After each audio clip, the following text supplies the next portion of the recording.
Well, you never know who you'll run into at the Farm Progress Show, and I found the dirtiest man on TV, Mike Rowe. Mike, you just spent some time talking to farmers. What was your message to them? In a nutshell, it was thanks.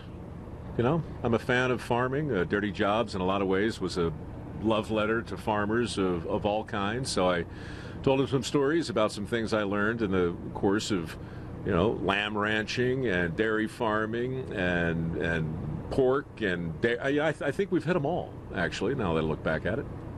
Well, your T-shirt says "not afraid to work," and I don't think any other statement could be true for farmers.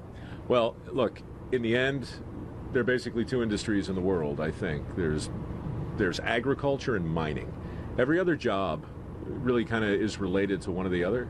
Everything we need is either grown from the ground or we're hauled out of the ground and then fashioned into something useful. So, yeah, I think farmers wrote the book. Also, too, in an age where everybody's a specialist, it seems, farmers are still out there doing pretty much everything.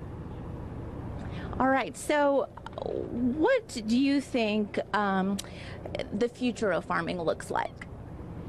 Well, I think from what I've seen of it, and again, I'm not an expert, but it's a tricky thing because the more efficient farmers become, in some ways, the easier it is to take them for granted.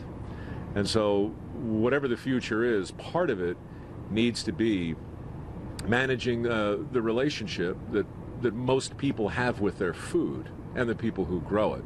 Most Americans, in my opinion, are kind of disconnected from where their food comes from. In the same way we don't really know where our energy comes from or where our stuff gets made. Farming is no different. And to me, the future of farming will depend upon farmers making a persuasive case and making sure that their side of every story gets out there, whether it's about free range or organic or GMOs, or there's so many topics that so many people have strong opinions on.